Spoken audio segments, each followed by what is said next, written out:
Hello friends. इस video के अंदर मैं आपको कुछ साइकोलॉजी के बारे में डायरेक्ट नहीं बताऊंगा, बट एक इंसिडेंट के बारे में बताऊंगा जो हुआ था। एंड ये स्टोरी से आप शायद रिलेट कर पाओगे, एंड ये स्टोरी से आपको समझ आएगा कि लोग कितना ज़्यादा फंस जाते हैं कभी कभी ट्रेडिंग में। अब ये स्टोरी आपको सुनाने का मेरा ये मोटिव नहीं है कि आपको डीमोटिवेट करूं। मैं कभी भी किसी को डीमोटिवेट नहीं करूंगा। पर ये स्टोरी मैंने कभी कभी अपने जैसे फ्रेंड्स को बताया था, तो वो कहते हैं यार तू डीमोटिवेट कर रहा है। बट मैं एक आपको रियलिटी दिखाने के लिए ट्राई कर रहा हूँ। मैं आपको कोई रोजी पिक्चर नहीं दिखाना चाहता, एंड कोई आपको ड्रीम्स नहीं सेल करने जो कि आपको ऑलरेडी सोशल मीडिया पे हर तरफ से सेल हो ही रहे। तो एक रियलिटी वाली वीडियो रहेगी, बहुत छोटी वीडियो रहेगी। तो इसमें बेसिकली हुआ क्या था कि मुझे लॉकडाउन में 2020 में मुझे किसी का डीएम आया कि सर मेरे से प्लीज़ बात कर लो, मैं बहुत ही ज़्यादा ख़राब पोजीशन में हूँ और मैं कुछ कर लूँगा, मुझे प्लीज़ मेरे साथ एक बारी बात कर लो। उस टाइम फिर हमने नंबर्स चेंज किए, then he called me, and Hyderabad से कोई लड़का था, ऑब्वियसली मैं उसका नेम नहीं लूँगा। एंड ही सेड कि सर मैंने अपनी सारी सेविंग्स मार्केट में सारी ब्लो कर दी। देन मेरे पास जो थोड़ी सी सेविंग्स थी, जिससे मैंने अपने जो बच्चों की स्कूल की फीस थी, थोड़ा बहुत मैंने मंथ्स की सेविंग्स रखी हुई थी, मैं वो मार्केट में लेके आया एंड मैंने वो भी पूरी पूरी ख़त्म कर दी, वो सारी सेविंग्स। देन मैंने अपने वाइफ के अकाउंट से बिना बताए अपने अकाउंट में ट्रांसफ़र करे पैसे, वो मार्केट में लगाए, वो भी ख़त्म कर दी। अब सर प्लीज़ मैं लोन ले लूँ ट्रेड करने के लिए।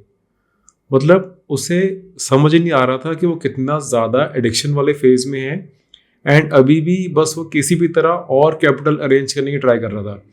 उसे लग रहा था कि मैं अब ठीक हो जाऊंगा, अब मेरी ट्रेडिंग ठीक हो जाएगी। वो अपने पैटर्न को देख ही नहीं रहा था कि उसका जो ओवरऑल ट्रेडिंग करने का स्टाइल है वही लॉसेस दे रहा है उसको। एंड उसको उस टाइम पे बेस्ट ये होगा कि वो इस टाइम ब्रेक ले। बट उसको इतना ज़्यादा, जैसे किसी को बहुत ज़्यादा नशे की आदत लग जाती है ना, तो उसे तो उस टाइम जितना ज़्यादा और मिल जाए उसे और अच्छा लगता है। तो उसे उस टाइम पे था कि यार और ज़्यादा मुझे बस किसी तरह इनकम मिल जाए, किसी तरह और कैपिटल मिल जाए, तो मैं अच्छा ट्रेड कर लूँगा, अब सब कुछ ठीक हो जाएगा। उसको फिर आराम से सारा समझाया कि यार अगर आपके पास डिस्पोजेबल इनकम नहीं है, मतलब कि जो इनकम आपने अपने अगले 1-1.5 साल तक यूज़ नहीं करनी, उस इनकम से ट्रेड करो तो थोड़ी आपकी ट्रेडिंग अच्छी होगी। बिकॉज ये सारी गेम इमोशंस की है। मैं बार बार कहता हूँ ये टेक्निकल तो देखो आप सीख सकते हो, उसमें ज़्यादा कोई डिफिकल्ट नहीं है, बट उसके बाद आपने अपनी पोजीशंस को मैनेज कैसे करना है, अपने माइंडसेट को कैसे मैनेज करना है, रिस्क को कैसे मैनेज करना है, सारी गेम वही है। इसके अंदर आप जब अपनी डिस्पोजेबल इनकम से ट्रेड करोगे, जो कि इनकम आपको नेक्स्ट इमीडिएटली नहीं चाहिए, तो आप जो मार्केट की मूवमेंट्स है, जो वॉलेटिलिटी है, उससे आप इतना ज़्यादा घबराओगे नहीं, पैनिक नहीं करोगे। एंड अगर आप उस मनी से ट्रेड करोगे which you cannot even afford to lose, तो यू विल लूज इट। ये है ही है, जब भी आप उस मनी से ट्रेड करोगे जो कि आप अफोर्ड नहीं कर सकते लूज करना कभी भी, फिर आप मार्केट के हर छोटे छोटे मूव से पैनिक करोगे। जब आपको स्टॉप लॉस नहीं लेना चाहिए उससे पहले कभी भी स्टॉप लॉस ले लोगे। जब थोड़ा सा भी प्रॉफिट आएगा, बहुत जल्दी आपको उसे बुक करने में होगा कि यार आपको होगा कि यार अब प्रॉफिट आ रहा है, ये भी चले ना जाए। तो आप फिर वही ग्रीड एंड फियर उसी के अंदर खेलते रहोगे, उसी में आप घूमते रहोगे, बिकॉज आपको इतनी ज़्यादा अटैचमेंट है वो वाले पैसों से, आप उस पैसे को बिल्कुल लूज नहीं कर सकते। इसलिए आपका सारा कुछ ही उस पर डिपेंड कर रहा है। इसलिए मैं कहता हूँ कि ट्रेडिंग आपने करनी है, बट आप ट्रेडिंग को अपनी मेन सोर्स ऑफ इनकम ना बनाओ। वो बाद में जाके बन जाएगा, अपने आप इवेंचुअली बन जाएगा, विद टाइम काफ़ी साल लग जाते हैं तो ठीक है, बट स्टार्ट ये सोच के ना करो। काफ़ी मुझे अभी भी मैसेज आते हैं लोगों के, सर हमें जॉब नहीं पसंद, हम क्विट कर रहे हैं, हम ट्रेडिंग में आ रहे हैं। तो आपको जॉब नहीं पसंद वो अलग बात है, बट ट्रेडिंग में आ रहे हो इसका मतलब ये नहीं कि आपको ट्रेडिंग से आगे इनकम आनी स्टार्ट हो जाएगी। ये बिजनेस है, इसे एज अ बिजनेस ही लो। स्टार्टिंग के तो काफ़ी साल इसमें पता नहीं चलता कि भी सीखना कैसे है, कहाँ से हमने लर्न करना है, क्या इसमें प्रोसेस है, हमारे खुद के क्या पैटर्न्स हैं, हम किस पॉइंट पे आके पैनिक करते हैं, किस पॉइंट पे आके हम पैनिक नहीं करते हैं। अभी तो आपको वही सब नहीं पता, एंड आप सोच लो कि मैं अपनी जॉब क्विट करके बस यहाँ से फुल टाइम ट्रेडिंग करना स्टार्ट कर लूँ, तो वो कभी भी आपका एक अच्छा डिसीजन नहीं होएगा। एंड ट्रेडिंग बिकॉज एक बिजनेस है, यहाँ पे आपको कुछ मंथली फिक्स नहीं आएगा। ये एज अ बिजनेस की तरह ही है। जैसे बिजनेस में होता है काफ़ी बारी कई कई महीने ऐसे होता है जब मार्केट ठीक नहीं होती है, तो आपको उस टाइम पे प्रॉफिट्स नहीं आते हैं। कई कई महीने ऐसे होते हैं कि आपको 1-2 महीने में काफ़ी मंथ्स का प्रॉफिट आ जाता है, बट आपको वो डल पीरियड जो है वो सर्वाइव भी तो करना है। उसके लिए आपके पास थोड़ी सेविंग्स भी तो होनी चाहिए। एंड अगर उसके लिए आपके पास एक साइड इनकम हो, तो आपकी जो मेन इनकम कहीं और से आ रही हो एंड इसको आप एज अ साइड थिंग लेके चल रहे हो कि चल एक एडिशनल इनकम है, मैं अपनी जो वेल्थ है उसको थोड़ा सा मैं यहाँ पे अप्रिशिएट कर लूँगा, वो हो जाएगा। अगर आप सोचो कि मैं यहाँ से ही बिल्कुल ही पूरी अपनी जॉब क्विट करके, सारा कुछ क्विट करके यहाँ पे आ जाता हूँ फुल टाइम एंड ट्रेड कर करके मैं पहले महीने दूसरे महीने से कुछ अर्न कर लूँगा, तो वो नहीं होगा।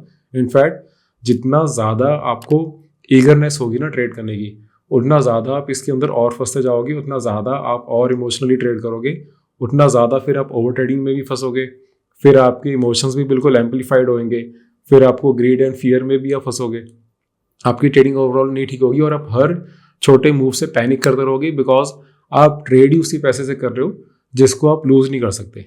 तो हमेशा अपनी डिस्पोजेबल इनकम से ट्रेड करो एंड ट्रेडिंग को एज अ साइड थिंग रखो, अपनी मेन सोर्स ऑफ इनकम हमेशा किसी और चीज़ से करो। अब काफ़ी लोग मैं देखा यूट्यूब में भी कहते हैं कि सिप करते रहो, 500-500 रुपये की सिप करना स्टार्ट कर दो जब आप 20 ईयर्स के हो, 18 ईयर्स के हो, वो ठीक है, उससे एटलीस्ट आप एक सेविंग की एक रूटीन बना रहे हो, डिसिप्लिन बना रहे हो, वो ठीक है। बट अब जैसे मेरे ही फ्रेंड है बॉम्बे का, वो भी 20 ईयर्स का है, वो वीडियो एडिटिंग करता है, अब वो 22 का है, उससे मैं 1-2 साल पहले उससे कॉन्टैक्ट किया था मैंने, तो वो 2 साल के अंदर इतना ज़्यादा वो ग्रो करा है एंड वो उसने पूछा था मेरे से कि मैं 500 की सिप कर दूँ, तो ऐसे एटलीस्ट उससे अच्छा आप अपनी स्किल पे ही वर्क करो। और इस टाइम उसके पास फॉरेन क्लाइंट्स भी है काफ़ी ज़्यादा, इंडियन भी इतने ज़्यादा उसके पास वीडियो एडिटर मतलब क्रिएटर्स हैं कि वो उसके पास टाइम ही नहीं है उनके साथ, इतना ज़्यादा वो वर्क कर रहे हैं एंड इस टाइम वो 1.5 लाख प्लस अर्न कर रहा है वीडियो एडिटिंग से। फॉरेन क्लाइंट्स के साथ बहुत अच्छा उसने सारा सेटअप कर लिया है, कैसे उनको डीएम करके कोल्ड ईमेल करके अप्रोच किया है उसने, बहुत अच्छे क्लाइंट्स बना लिए। अब 1.5 लाख वो पर मंथ अर्न कर रहा है एंड अभी 22 ईयर्स का है, उसके ऊपर ना कोई एक्सपेंसेस है, ना उसके ऊपर कोई रेंट है, अपने पेरेंट्स के साथ रह रहा है एंड ना अभी उसकी कोई मैरिज या कुछ भी नहीं है। तो अभी इस टाइम पे वो सब कुछ करके भी 1 लाख हर मंथ का इन्वेस्ट कर सकता है। अब वो सिर्फ 8-9 साल भी कर लेगा ये वाला काम, जब तक मैरिज होगी उसकी, तो उसका कितना अच्छा कॉर्पस हो जाएगा एंड अब उसके पास डिस्पोजल इनकम भी है, अब वो ट्रेडिंग भी कर सकता है। तो ऐसी पोजीशन पे जो होगा वो ट्रेडिंग हमेशा अच्छी करेगा, इंस्टेड ऑफ ऐसा कोई बंदा जिसको बस बहुत कुछ सेविंग्स ही नहीं है, इमरजेंसी फंड से ट्रेड कर रहे हैं। साइकोलॉजी के बारे में समझते हैं लोग, कहते हैं साइकोलॉजी की बुक्स बताओ कौन सी पढ़नी है, बट जब तक ये इन्वायरमेंट नहीं होगा, जब तक आपके पास डिस्पोजेबल इनकम नहीं होगी, तो आपकी ट्रेडिंग नहीं ठीक होगी।